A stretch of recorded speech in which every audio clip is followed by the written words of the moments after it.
26واں سپارہ سورہ حجرات آیت نمبر 13۔ اس میں اللہ رب العزت نے انسانیت کو ایک خطاب فرماتے ہوئے ایک اصول بتایا احترام انسانیت کا۔ فرمایا اے لوگو، اے انسانوں، حقیقت یہ ہے کہ ہم نے تم سب کو ایک مرد اور ایک عورت سے پیدا کیا ہے اور تمہیں مختلف قوموں اور خاندانوں میں اس لیے تقسیم کیا کہ تاکہ تم ایک دوسرے کی پہچان کر سکو، تعارف کر سکو۔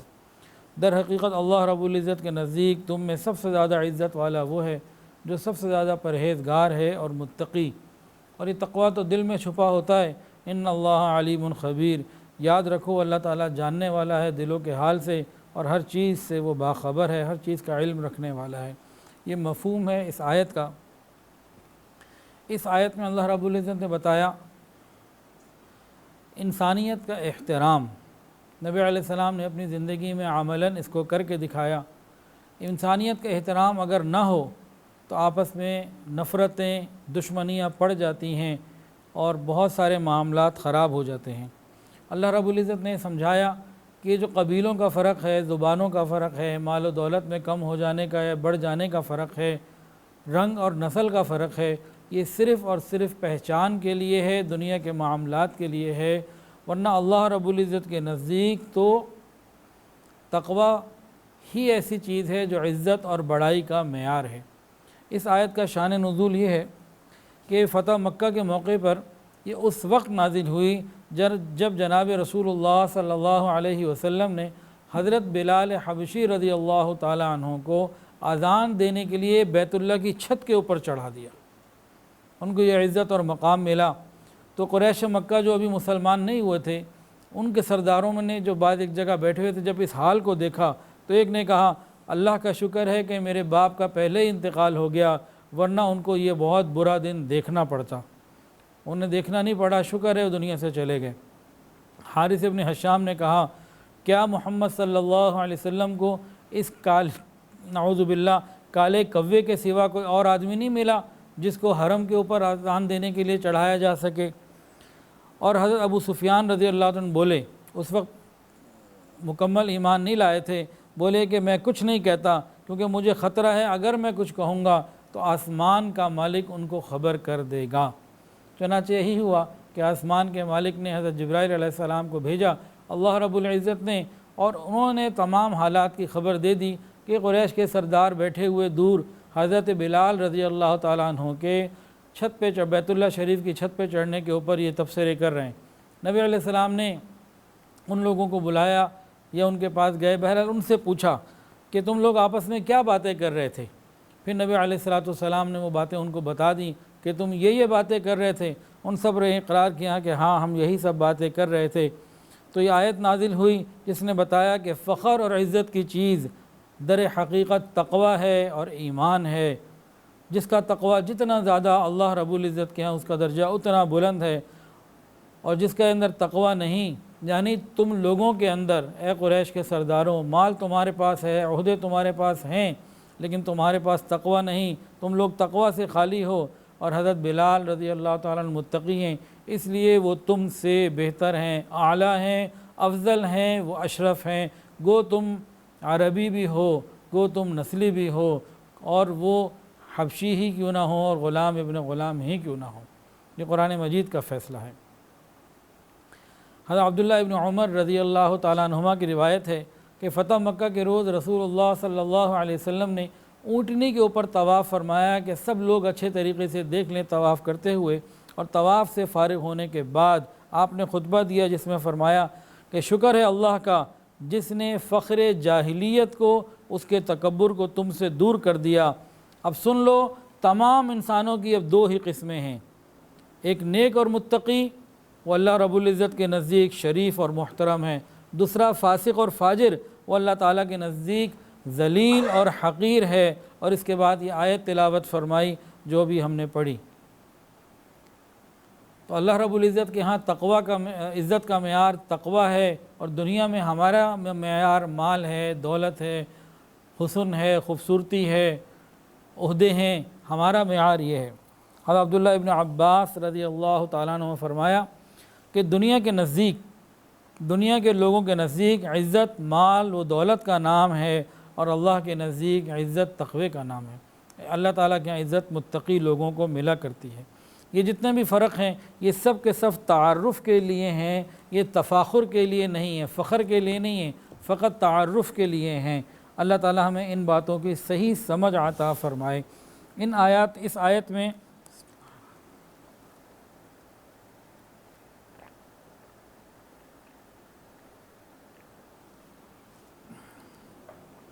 اللہ تعالیٰ نے انسانوں کو انسانیت کا پیغام دیا۔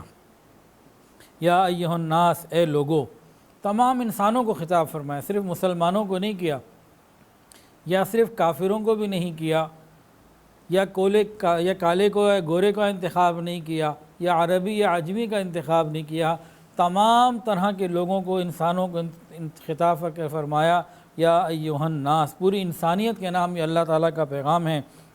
انا خلقناکم من ذکر و انثی، کہ انسانوں ہم نے تمہیں ایک مرد اور ایک عورت سے پیدا کیا اور تمہاری ذاتیں اور قبیلے بنائے تاکہ تم ایک دوسرے کی شناخت کر سکو۔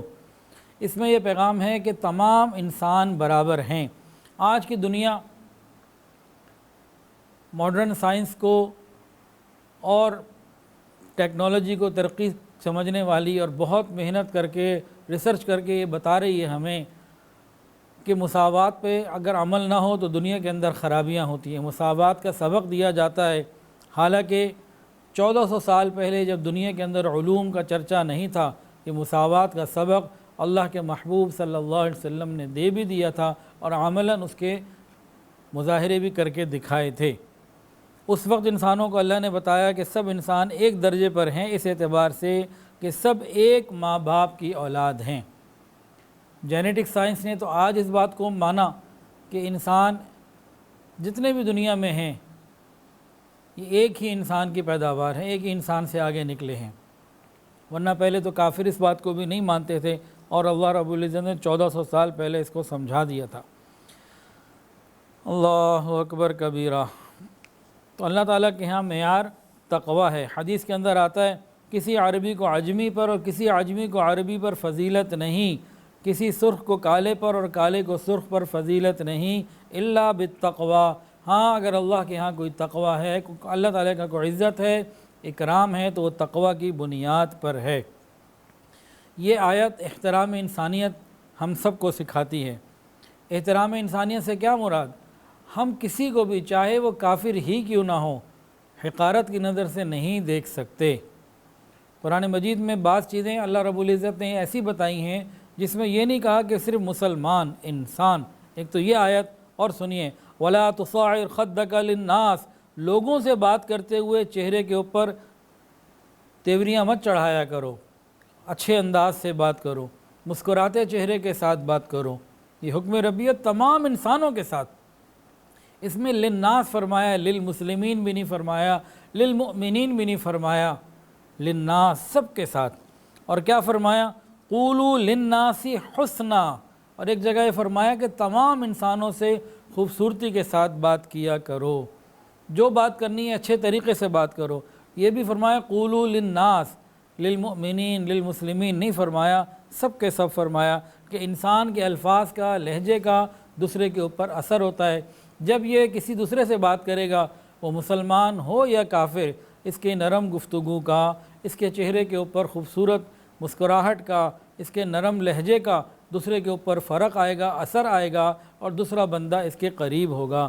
مسلمان ہے تو بھی قریب ہوگا، کافر ہے تو اور قریب ہونے کے امکانات ہیں کہ وہ کلمہ پڑھ کر مسلمان ہو سکتا ہے۔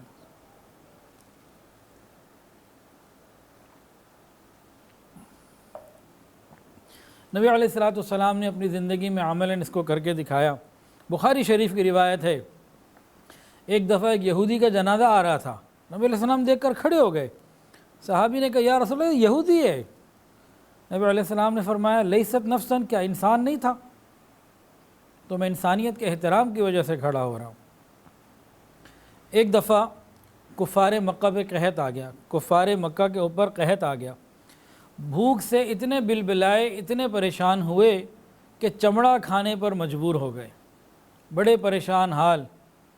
پھر ان لوگوں نے کیا کیا؟ کافروں نے، دشمن خدا جو تھے، انہوں نے حضرت ابو سفیان رضی اللہ تعالیٰ عنہ جو سب مسلمان نہیں ہوئے تھے، ان کو اپنا سفیر بنا کے مدینہ بھیجا، اور مدینہ جب آئے حضرت ابو سفیان رضی اللہ تعالیٰ عنہ نے نبی علیہ السلام سے آگے درخواست کی، کہا کہ جو ہمارے زندہ تھے وہ آپ نے بدر میں مار دیے، اب جو زندہ ہیں وہ بھوک سے مر رہے ہیں، ہم آپ کے رشتہ دار ہیں، ہم آپ کے خاندان اور قبیلے والے ہیں، آپ کہتے ہیں آپ اللہ کے رسول ہیں، تو ہمارے لیے دعا کریں، ہمارا قحط ختم ہو جائے۔ تو رسول اللہ صلی اللہ علیہ وسلم نے جانی دشمنوں کے لیے، کافروں کے لیے دعا کی کہ ان کا قحط ختم ہو جائے، اور اللہ نے ان کا قحط ختم فرما دیا۔ یہ بھی بخاری شریف کی روایت ہے۔ اس سے ملتا جلتا ایک اور واقعہ ہے، ایک اور صحابی تھے ثمامہ بن اسال رضی اللہ تعالیٰ عنہ۔ یہ قید ہو کر آئے، چند دن مسلمانوں میں قید رہے، مسلمانوں کے معاملات عبادات کو دیکھ کر ان کے دل میں ایمان نے جڑ پکڑ لیا، اور بہرحال یہ مسلمان ہو گئے۔ یہ یمامہ کے سردار تھے، یہ واپس اپنے ملک چلے گئے، اپنے علاقے میں چلے گئے۔ اہل مکہ یمامہ سے اپنی گندم، غلہ، اجناس وغیرہ خریدا کرتے تھے۔ جب یہ مسلمان ہو کے واپس گئے تو انہوں نے اعلان کر دیا کہ اب مکے والوں کو ایک دانہ بھی گندم نہیں ملے گا۔ مکے کے تاجر آئے جیسے آتے تھے، انہوں نے آفر کی، قیمت کی، انہوں نے نہیں مانگی، نہ مال دیا، انہوں نے کہا ڈبل قیمت دے لو، انہوں نے کہا مجھے تمہیں دینا ہی نہیں ہے، چلے جاؤ یہاں سے، تم میرے محبوب کو برا بھلا کہتے ہو، ان سے دشمنی کرتے ہو، چلے جاؤ، نکل جاؤ یہاں سے، تمہیں کچھ نہیں دے رہا۔ یہ سارے واپس آ گئے مکے والے، اب سر جوڑ کے بیٹھے ہیں، کیا کریں؟ ثمامہ بن اسال جن سے ہمیشہ یہ گندم خریدتے تھے، جن کے علاقے سے، اس نے تو بالکل جھنڈی دکھا دی، اب کیا کریں؟ پھر کفار مکہ جو سر جوڑ کے بیٹھے، انہوں نے کہا کہ بھئی جس نبی کا کلمہ اس نے پڑھ لیا ہے اس نبی کے پاس چلو، پھر ہی کوئی مسئلہ حل ہوگا۔ تو نبی علیہ السلام کے پاس یہ سب لوگ آئے، اور نبی علیہ السلام نے حضرت ثمامہ بن اسال رضی اللہ عنہ کو خط لکھا، اور اس میں حکم دیا کہ اہل مکہ کی گندم بند مت کرو۔ ثمامہ ابن اسال رضی اللہ تعالیٰ عنہ نے دوبارہ جاری فرما دی۔ یہ بھی مستند روایت ہے۔ ایک اور روایت سنیے،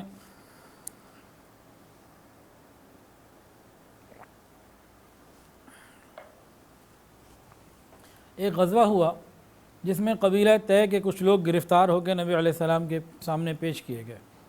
اس میں کافر عورت تھی جس کا چھوٹا بچہ کہیں گم گیا تھا، وہ دیوانہ وار اپنے بچے کو ادھر ادھر تلاش کر رہی تھی، بھاگ رہی تھی، کبھی ادھر جاتی کبھی ادھر جاتی۔ اس بچے کی دیوانگی میں بچے کے تلاش میں اتنی دیوانی ہوئی ہوئی تھی، سر سے دوپٹہ اتر گیا اور اس کو پتہ نہیں چلا، سر پہ چادر نہیں تھی، وہ ننگے سر پھرتی رہی۔ جناب رسول اللہ صلی اللہ علیہ وسلم نے اپنی چادر ایک صحابی کو دی، حکم دیا، فرمایا کہ جاؤ اس کافر عورت کا جس کا دوپٹہ سر پہ نہیں ہے، اس کے جا کے سر پہ چادر ڈال دو۔ صحابی نے عرض کیا یا رسول اللہ کافرہ عورت ہے۔ نبی علیہ السلام نے فرمایا بیٹی تو ہے نا، چاہے کافر کی کیوں نہ ہو، ہے تو بیٹی، چاہے کافر ہی کی کیوں نہ ہو، اگرچہ کافر کی بیٹی ہے مگر ہے تو بیٹی۔ آج تم اس کے سر کو ڈھانپو گے، کل قیامت کے دن اللہ تعالیٰ تیرے عیبوں پر رحمت کی چادر ڈال دیں گے۔ آج تو مسلمان بیٹیوں کے سر ڈھکے ہوئے نظر نہیں آتے۔